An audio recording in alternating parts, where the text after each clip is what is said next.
Assalamualaikum warahmatullahi wabarakatuh dan selamat jumpa saudara-saudara peserta pelatihan kepemimpinan administrator yang saya banggakan. Perkenalkan, saya Bambang Sunario, Widya Iswara Ahli Utama Badan Pengembangan Sumber Daya Manusia Daerah Provinsi Sulawesi Tengah. Pada kesempatan yang baik ini, saya akan menyampaikan overview materi pembelajaran organisasi digital. Overview ini sengaja disampaikan lebih awal dari pertemuan yang telah dijadwalkan untuk pembelajaran materi tersebut. Hal ini dikandung maksud agar pada saat pertemuan nanti kita semua telah mempunyai persepsi yang sama, terutama tentang apa dan mengapa materi pembelajaran organisasi digital ini harus disampaikan, kemudian bagaimana kedudukan dari organisasi digital ini dalam rangkaian keseluruhan dari materi-materi pelatihan kepemimpinan administrator.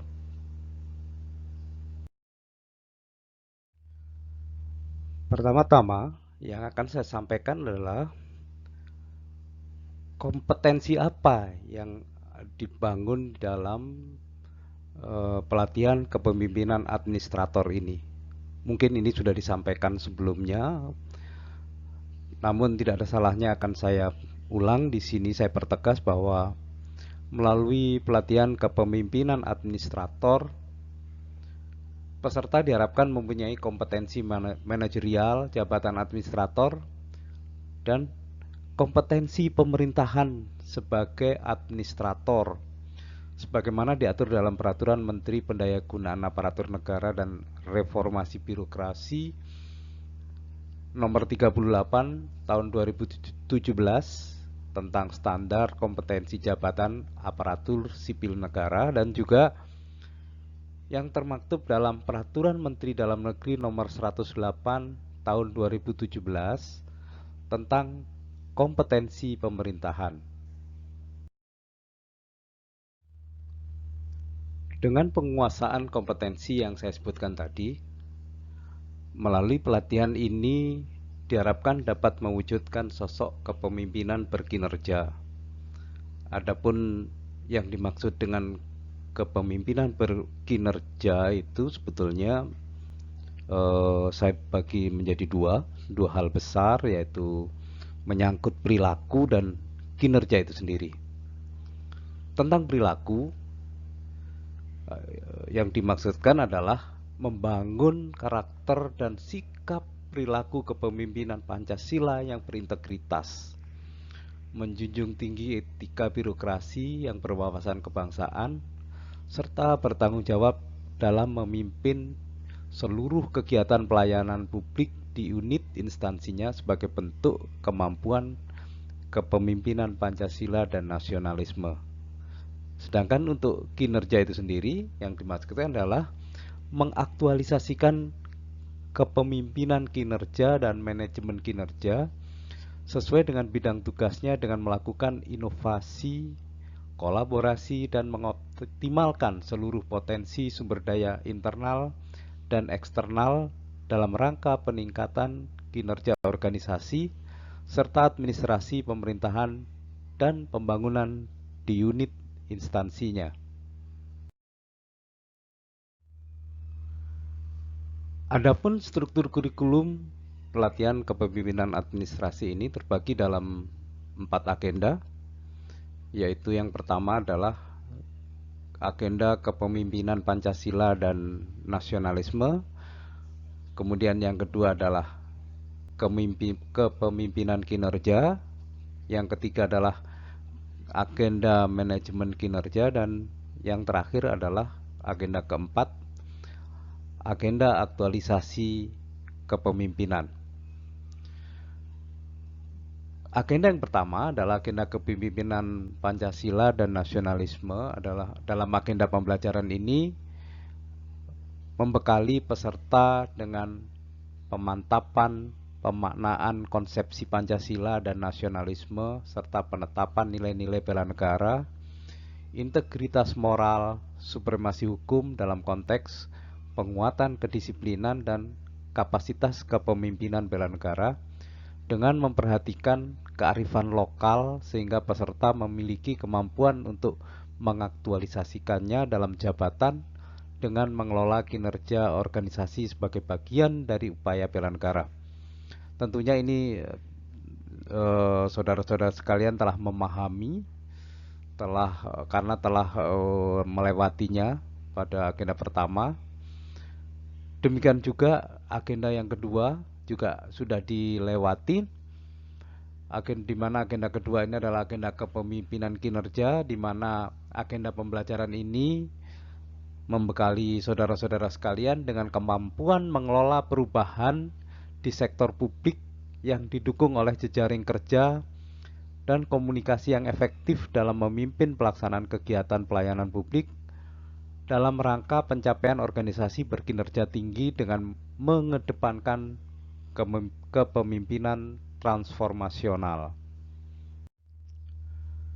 Untuk agenda yang ketiga adalah agenda manajemen kinerja, di mana agenda ini membekali saudara-saudara sekalian nantinya dengan kemampuan manajemen kinerja organisasi dalam menjalin hubungan kelembagaan yang didukung oleh manajemen risiko dan akuntabilitas kinerja sesuai standar kinerja pelayanan dan manajemen penganggaran, dan maksud saya dalam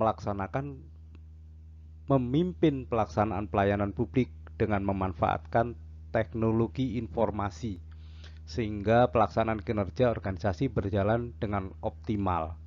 Nah, tujuan dari pembelajaran yang ketiga inilah di dalamnya termaktub ada teknologi informasi, sehingga pemanfaatan teknologi informasi inilah yang nantinya diterjemahkan di dalam pembelajaran ini dengan materi organisasi digital atau digital organization. Jadi di situ keterkaitan di dalam agenda ini, dan setelah agenda ketiga Anda selesaikan secara keseluruhan, maka Anda akan masuk di dalam agenda aktualisasi kepemimpinan, di mana agenda yang keempat ini adalah akan membekali Anda dengan kemampuan menerapkan kapasitas kepemimpinan berkinerja tinggi dalam manajemen pelaksanaan kegiatan pembangunan melalui pengalaman best practices dan aplikasinya dalam aksi perubahan dalam peningkatan kinerja organisasi. Saudara sekalian, jadi di dalam agenda yang keempat ini juga aroma-aroma digital organisasi masih kental nampak di situ, karena yang dikatakan dengan inovasi memang tidak selamanya berupa digitalisasi, tapi kita tidak bisa menutup mata bahwa disitulah peran digitalisasi di dalam suatu organisasi akan sangat menonjol. Dan ini nanti kita akan coba bedah bersama di dalam materi-materi yang akan saya sampaikan pada jadwal yang telah ditetapkan. Saudara-saudara sekalian, jadi kita masuk pada agenda manajemen kinerja atau agenda yang ketiga tadi. Saya akan detailkan bahwa agenda manajemen kinerja ini terdiri dari 7 mata pelatihan, yakni yang pertama akuntabilitas kinerja, tentunya Anda juga mungkin sudah dilaksanakan. Kemudian yang kedua hubungan kelembagaan, kemudian yang ketiga organisasi digital, yang keempat manajemen kinerja, yang kelima standar kinerja pelayanan, keenam manajemen penganggaran, dan yang ketujuh adalah manajemen risiko. Jadi di sini letak pembelajaran dari organisasi digital merupakan bagian dari agenda ketiga dari manajemen kinerja. Saudara para peserta yang saya banggakan, setelah kita tadi berbicara panjang lebar tentang keterkaitan, antara agenda, kemudian masukin agenda yang ketiga, ada 7 materi tadi yang sudah saya sampaikan. Maka sekarang saya ingin menyampaikan materi pokok organisasi digital. Jadi materi pokok dari organisasi digital ini ada 3 bagian. Yang pertama nanti akan kita bahas tentang pendekatan organisasi digital, di mana di dalamnya akan banyak kita diskusikan nantinya tentang transformasi digital. Transformasi ini sangat menarik sekali, adalah perubahan. Bagaimana kita berubah, bahkan bagaimana kita tidak cuma berubah, kita merubah. Jadi lebih tinggi lagi dari berubah, karena merubah itu kita mengajak orang lain merubah dari mindset lama yang non digital menjadi bekerja dengan cara-cara yang digital. Nah, ini tidak seperti membalikkan tangan, tidak semudah itu. Banyak tantangan, banyak rintangan. Namun di sini titik masuknya dari organisasi digital ini. Kalau Anda bisa melewati ini dan ini sukses di sini, maka seterusnya Anda akan lebih nyaman untuk masuk di dalam suasana organisasi digital. Di dalam pendekatan organisasi digital itu nantinya juga kita akan mendiskusikan tentang kebijakan terkait digitalisasi pemerintah. Apakah jadi di situ akan kita bahas, kita diskusikan kenapa sih harus digitalisasi, apa mau-maunya pemimpin atau memang ada perintah dari undang-undang. Undang-undang yang mana yang memerintahkan? Fasilitas-fasilitas mana yang bisa kita pakai untuk merubah dari pola yang non-digital menjadi digital. Jadi seperti itu nanti di dalam pendekatan organisasi digital. Kemudian yang kedua, materi yang kedua adalah konsep organisasi digital, di mana di dalam nanti topik ini kita juga akan mendiskusikan tentang komponen-komponen kunci tentang organisasi digital apa saja yang harus ada, yang harus kita punya, yang harus tersedia kalau kita akan mengoperasikan organisasi ini dengan cara-cara digital. Kemudian tadi sudah sempat saya singgung sedikit di transformasi digital, bahwa di sini akan kita masukin lebih dalam lagi diskusinya tentang tantangan pembangunan organisasi digital. Apa tantangannya? Jadi setelah itu kita bersama-sama akan masuk ke materi pokok yang ketiga, yakni praktek organisasi digital.